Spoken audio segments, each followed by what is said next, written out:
Good morning, class. So, today's topic is degree of closeness of a fraction of chapter 5 common fraction. Degree of closeness किसी भी fraction में हम को निकालना है. दो फ्रैक्शन जब दिए होते हैं, पहले का क्लोजनेस दूसरे से कितना है. जैसे कि हमारे पास यहाँ एग्जाम्पल है, हमको यहाँ पे क्या करना है, ये पता करना है कि 4/7 वो 6/7 के कितने क्लोज है, मतलब कितना पास जाने पे उसके हमको 6/7 ऑब्टेन होगा. पहले हमारे पास 4/7 है, फिर हम कितना मतलब कितना टाइम्स उसके क्लोज है ये फाइंड करना, मतलब क्लोजनेस ऑफ ए फ्रैक्शन इसको कहा जाता है. ठीक है, ये एग्जाम्पल आप देखेंगे तो आपको समझ में आ जाएगा. See this example. In this figure a whole circle is divided into 7 equal parts. 1 2 3 4 5 6 7, and out of 7 parts we have shaded 4 parts of it. So out of 7, 4 parts are shaded. So this fraction 4/7 is represented by this figure, where denominator represent the whole part, that is 7 part, and the numerator 4 represents the shaded part. ठीक है, तो अब हमने 4/7 का figure बना लिया है. तो अब देखिए हमको क्या चाहिए कि 4/7 6/7 से कितना क्लोज है. 6/7 का भी फिगर हम एक बार यहाँ ड्रॉ करके देख लेते हैं कि हमको 6/7 कैसे उसका फिगर बनेगा. तो जैसे हमने 7 इक्वल पार्ट फर्स्ट वाले में किया था, उसी तरह हमने 7 इक्वल पार्ट इसके किए हैं. काउंट करिए 1 2 3 4 5 6 7.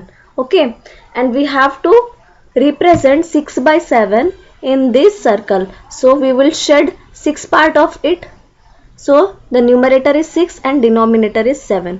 अब ध्यान से देखिए इस फर्स्ट फिगर को और इस लास्ट फिगर को. यहाँ पे कितने पार्ट्स रिमेनिंग है unshaded? 1 2 3, 3 figures. Okay, 3 parts are remaining, 1 2 and 3. Similarly यहाँ पे कितने हैं?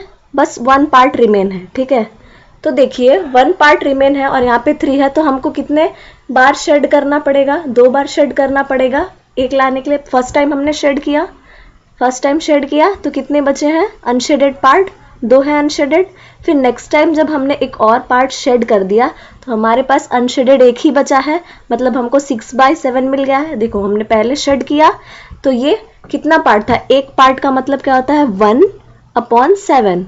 1/7 जब हमने इसमें ऐड किया 4/7 में, तो 4/7 में जब हमने 1 पार्ट ऐड किया तो हमको क्या मिला?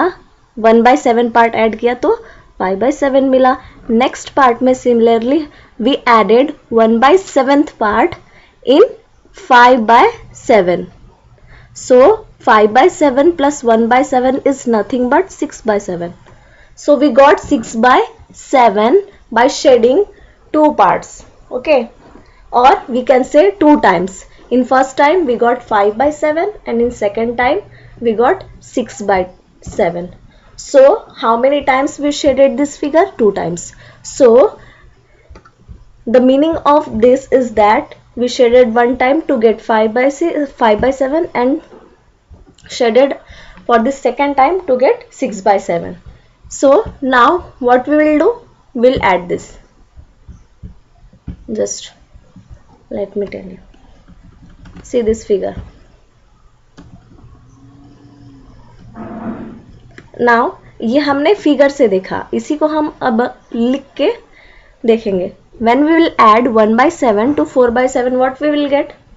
सबसे पहले हमने ये जो 4/7 लिया था उसमें हमने एक पार्ट शेड किया, मतलब हमने 1/7 शेड किया. 1/7 प्लस 4/7 इज नथिंग बट 5/7 हुआ, और 5/7 में फिर से हमने एक और बार शेड किया तो हमको 6/7 मिला. ओके, तो ऐसे ही हमने कितने बार ऐड किया? 2 टाइम्स ऐड किया. किसको? 1/7 को. तब हमको क्या मिला? 6/7. So the degree of closeness in this question will be 2. So 2 is degree of closeness of 4/7 to 6/7. इस तरह से हमको फाइंड करना है कि फर्स्ट फ्रैक्शन दूसरे फ्रैक्शन से कितना क्लोज है, तो हम उसको इस तरह से फाइंड करते हैं। सिमिलरली अब हम नेक्स्ट एग्जाम्पल देखेंगे, एग्जाम्पल नंबर 2। उसमें हम फिगर ऐसे ड्रॉ नहीं करेंगे, हम मैनुअली देखेंगे। ओके,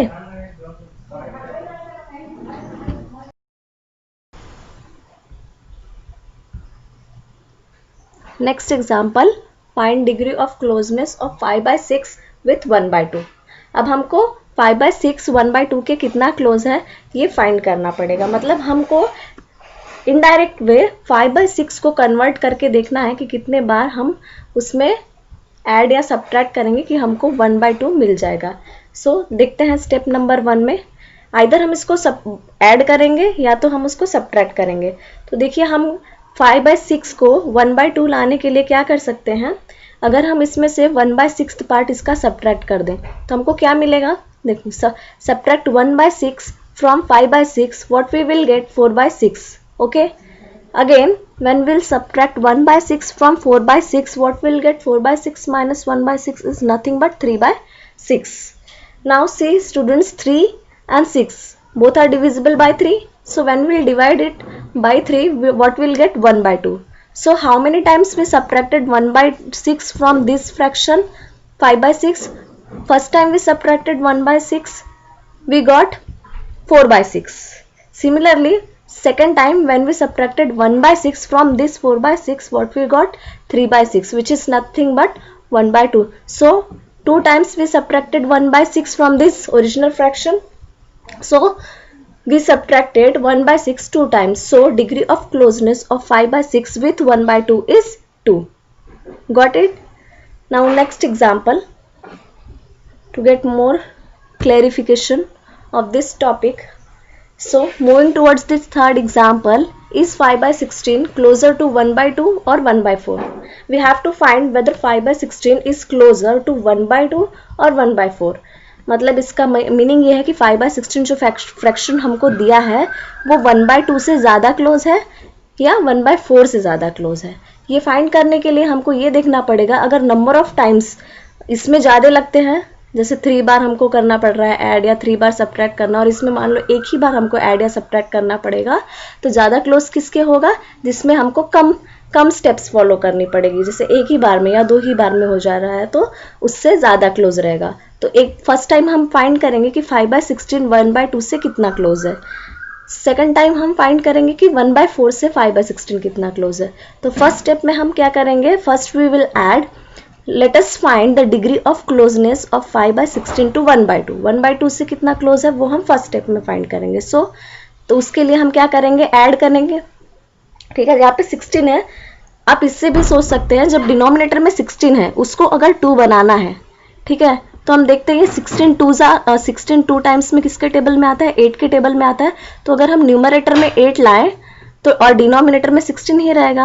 अगर न्यूमरेटर में 8 ला दिया, 8/16 is nothing but 1/2। Okay, so let's convert it into 8/16. So add 1/16 each time. When we'll add first time 1/16 to 5/16, what we'll get, 5/16 plus 1/16 is 6/16. Similarly 6/16 में फिर से अगर हम 1/16 ऐड करेंगे, we'll get 7/16. And in 7/16 when we'll add 1/16, we'll get 8/16. So 8/16 is nothing but, on dividing 8 with 8 we'll get 1, on dividing 16 by 8 we'll get 2.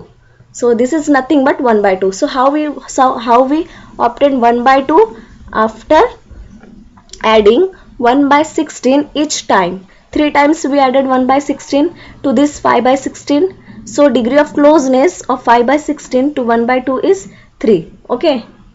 अब next step में हम 5/16 1/4 से कितना क्लोज है ये फाइंड करेंगे। ठीक है, तो देखिए in next step again we will find the degree of closeness of 5/16 to 1/4।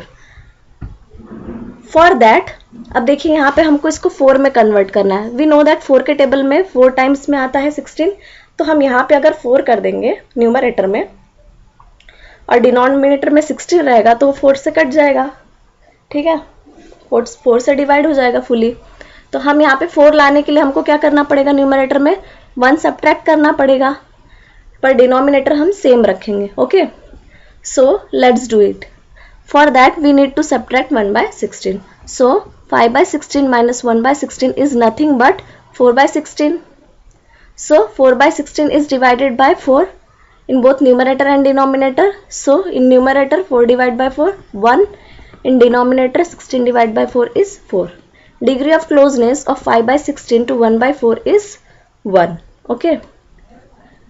अब देखिए इसका क्लोजनेस 1 आया और ऊपर में कितना आया था क्लोजनेस 3 आया था. सोचिए हमको 3 बार स्टेप्स में ऐड करना पड़ा था, मतलब हमको 3 बार और शेड करना पड़ा था. इसमें हमको सिर्फ एक बार हटाना पड़ेगा. तो ज़्यादा क्लोज कौन होगा? ये होगा. ठीक है. तो 5 by 16 is closer to 1 by 4 than 1 by 2. Okay, this is the answer. Now moving towards last example.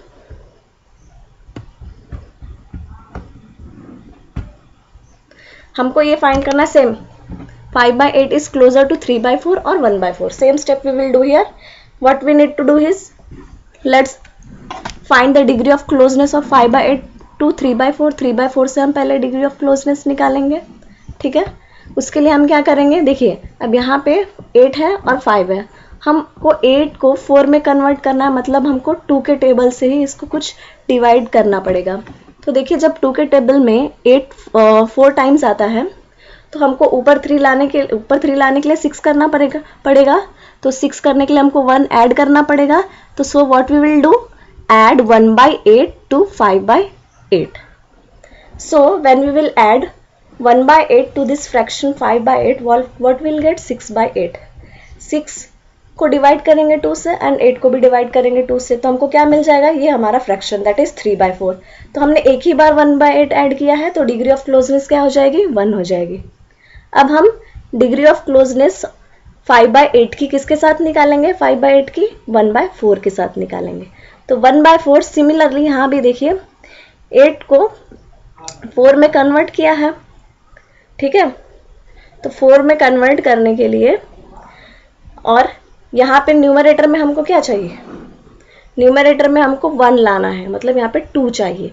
अगर यहाँ पे 2 रहेगा और यहाँ पे 8 रहेगा तो हमको 1 by 4 मिल सकता है 2 से डिवाइड करने पे. तो 2 यहाँ पे लाना है, मतलब 5 से लेस है, मतलब हमको सब्ट्रैक्ट करना पड़ेगा. ओके. सब्ट्रैक्ट करने के लिए हम फर्स्ट टाइम सब्ट्रैक्ट करेंगे तो हमको क्या मिलेगा? 5 by 8 में से अगर 1 by 8 सब्ट्रैक्ट किया तो 4 by 8 फर्स्ट टाइम मिला. नेक्स्ट टाइम 4 by 8 में से 1 by 8 सब्ट्रैक्ट किया तो 3 by 8 मिला. सिमिलरली 3 by 8 में से 1 by 8 सब्ट्रैक्ट करेंगे तो 2 by 8 मिलेगा. अब उसको हम 2 से डिवाइड कर देंगे तो हमको 1 by 4 मिल गया. तो कितने बार हमने माइनस किया? 1 2 3. So degree of closeness of 5 by 8 to 1 by 4 is 3. लेकिन इसके पहले देखिए हमको फर्स्ट टाइम में ही यहाँ पे क्या मिल गया था? जो 5 by 8 है 3 by 4 के लिए कितना इसका था? डिग्री ऑफ क्लोजनेस 1 था, तो इसीलिए ये ज़्यादा पास रहेगा. ओके. तो answer will be 5 by 8 is closer to 3 by 4 than 1 by 4. Okay. This is the answer. Rest of the exercise 5.5 you have to do in your homework. If there will be doubt, we'll do in the class. Okay. Thank you.